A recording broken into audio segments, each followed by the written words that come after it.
After finishing with 0 wins in Big Ten play 2 years ago, Maryland men's soccer looks like a force to be reckoned with this season. The Terps have yet to lose a game and are in prime position to win their first Big Ten regular season championship since 2022.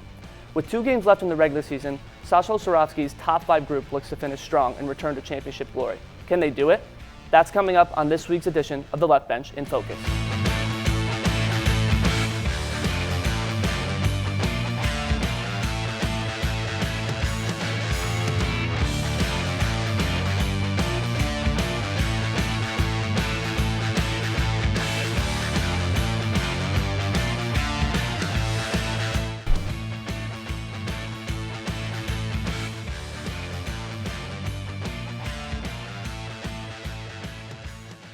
Hi everyone, and welcome to another edition of The Left Bench in Focus. I'm Wesley Schnell alongside Christian Andriolas. And Christian, what better way to debut behind the desk than taking a look at Maryland's best team this fall, which is men's soccer? Yeah, Wes, super excited to be next to you on the desk and talk about the best team on campus so far this season. Let's get into it. Following a 4-0 shutout win on the road against Ohio State, Maryland men's soccer returned home in a crucial Big Ten matchup against number 14 Indiana on Friday night. The Terps were in control the entire game and never looked back, delivering the crew another home win. 13th minute, the Terps take the lead off of the shot from Luka Kostabile. Fast forward to the second half, and Saddam Masareka knocks through his 6th goal of the year to make it 2-0. But Indiana would strike back with a score of its own. Although the Hoosiers never fell far behind, Maryland never gave up the lead in the 74th minute. Stefan G.K. chips the keeper to seal the win in Sasho Sorovsky. Here's Sasho Sorovsky after the game.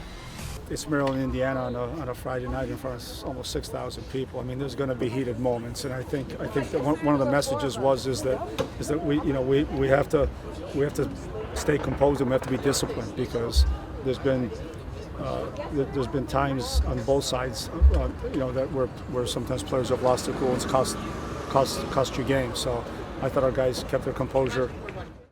To help us break down Maryland's huge win against Indiana, we brought on senior midfielder Albi Ndrenika. Thanks for coming on today, Albi. No problem, guys. Thanks for having me. All right, to start things off, I want to talk about Lauren Mack first. 7 shutouts in 13 games this season. Just how important has his goalkeeping been, keeping the defensive side intact and creating counterattacks on the offensive side of the field? Yeah, I mean, he's like a dual threat on defense and offense, right? Between the sticks, he's one of the best goalkeepers in the country. He gives us that insurance that, he can make a big save, make a big play, and really just shift the momentum of a game. As well, he catches the ball in a corner, a save, and, he's given Saddam and Steph and other runners so many chances on breakaways just off a punt or quick side volley. So that duality of him, it's been very instrumental to our success so far. Yeah, and having not lost a game yet, this team obviously does a lot of things well. What do you see as the team's biggest strength, and how can that spark a run in the postseason? I think it's just our ability to ride teams out and really stay engaged with our depth.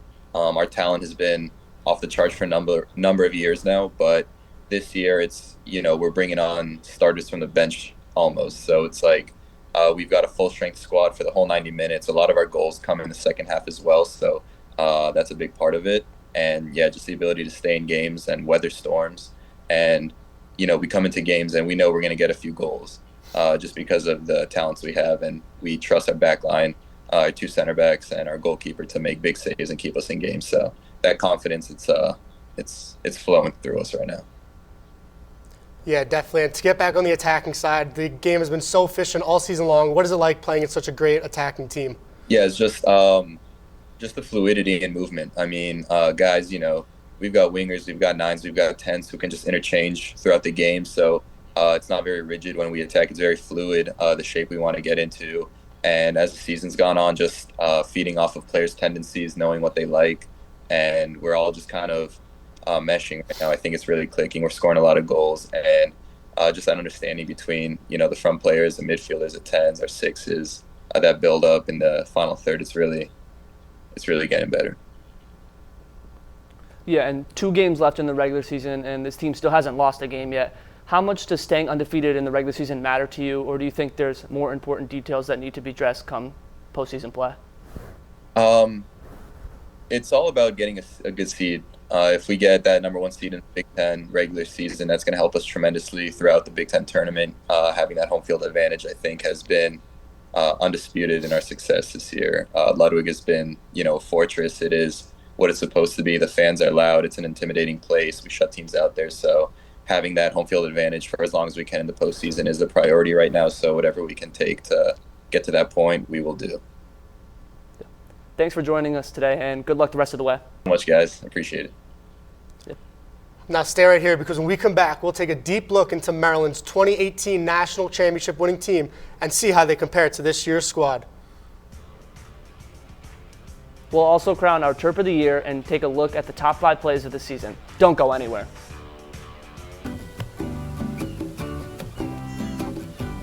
All right, thank you, Albi. Thank you. Thanks. Yes. Thank you. And everything will be out Wednesday at around 10 a.m. if you guys would like to watch. Thank you. Thank you, guys.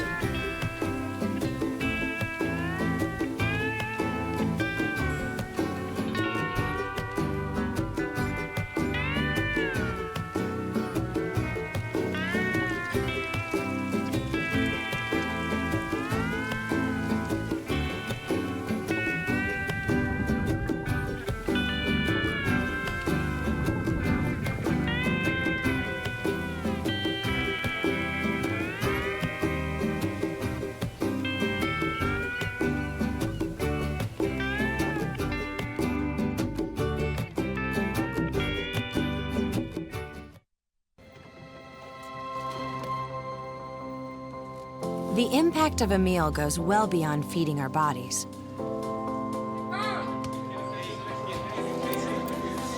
Because when people are fed, futures are nourished. Everyone deserves to live a full life. And with your help, together we can end hunger. Join the movement at feedingamerica.org/actnow. Welcome back to the Left Bench in Focus, brought to you by Terps and Sports Central. I'm Christian Andriolas, and to my left is Wesley Schnell. So Wesley, Maryland men's soccer is dominating this season. They are ranked 4th in the nation, and they are national championship contenders. Yeah, Christian, it would be very exciting to see a Maryland team bring home a national championship, at least during my 4 years of college. So this season has been one to remember for the Terps. They are on the hunt for the 5th national championship in program history, and their first since 2018. Let's take a look back at what the team looked like the last time Maryland won it all. Yeah, Wesley, we don't have to go too far to find Maryland's last national championship winning team. The Terps last reached the pinnacle of college soccer in 2018, which this year's team is constantly compared to. You can easily argue this year's team is even better. In 2018, the Terps started the season as a below-average team with a 4-5-0 record through their first 10 games. Sasho Sarafsky's squad years ago was led by Omar Sadic, who had 8 goals and 17 points to lead the team. Sadic started every game for the Terps in 2018. The biggest game for Sadic was in the national championship game when he scored the only goal in the 1-0 win over Akron. In net for the Terps was Dane St. Clair. He recorded 73 saves in 23 games and goals allowed average of .68. Through 13 games this season, Lauren Mack has recorded 43 saves and has a goal allowed average of .69. So both keeper stats are around the same level. This season, the Terps offense is led by sophomore Stefan Giquet and senior Saddam Masareka. Both players have scored 6 goals so far and have combined for 30 points, from clutch goals to late acrobatic finishes and celebrations. The duo has stepped up for the Terps when it's mattered most. In goal, Lauren Mack has held it down, giving the Terps a chance to win every game, no matter how the offense is playing. With the combination of strong offense and lockdown defense, Maryland hopes to ride the wave and reach the top once again. The stats show that the teams are similar in different ways, but will the results match up? We'll have to wait and see how the season ends up for the Terps. But Christian, let's get back to this season, as it's time to crown our Terp of the Year so far. Yeah, there were so many players to choose from for Terp of the Year so far, but we had to go like leading goal scorers Stefan Giquet and Saddam Masareka. But the choice for this year's award has to go to sophomore goalkeeper Lauren Mack. Mack has been the Terps' main catalyst in their undefeated campaign. Proving to be playing one of the most difficult positions in sports, Mack has made the job look easy, allowing just 7 goals in 13 games this season. That ranks 9th in the nation and 1st in the Big Ten, and he has shut down nearly everybody he's faced. And Wesley, with the team's hopes for a deep postseason run, having an elite goalie is a great place to jumpstart a run. I totally agree. Lauren Mack, well-deserving, holding it down in net all season long. But now it is top 5 time. Let's take a look at some of the best plays from the season so far. Number 5 has to be this Lauren Mack save against Rutgers. defender sends it in, header, misdirection, comes out, makes the save. Amazing play to prevent a goal against Rutgers. Yeah, for number 4, we're going to switch to the offensive side. We're going to go Joel Brown to Mateo for a header. Here it is. Just kicks it. Header in the goal. Maryland scores. 6-0 was the score at that point. Coming at number 3, Lissette Kelp on the defensive side, chasing down the attacker. Just a beautiful slide tackle, getting all ball first. Very clean, very tough. Love to see it on the defensive side. Yeah, got to show some defensive love on here. What a play. And for number 2, though, we're back to the offense with Stefan Giquet. We talked about him before. Look at these dribble moves. Looks like Kyrie Irving, but on the soccer field. Pass a defender to the right side of the goal. Terps take a huge lead in a conference game, and then a sick backflip to back that up. And coming at number 1, I'm sure you guys all guessed it. It's this outstanding bicycle kick by Saddam Mazareka. I think if you gave me 100 passes like that, I don't think I'd be able to score the bicycle kick once. Just so impressive and unbelievable, deserving number 1 spot. That's a hard one.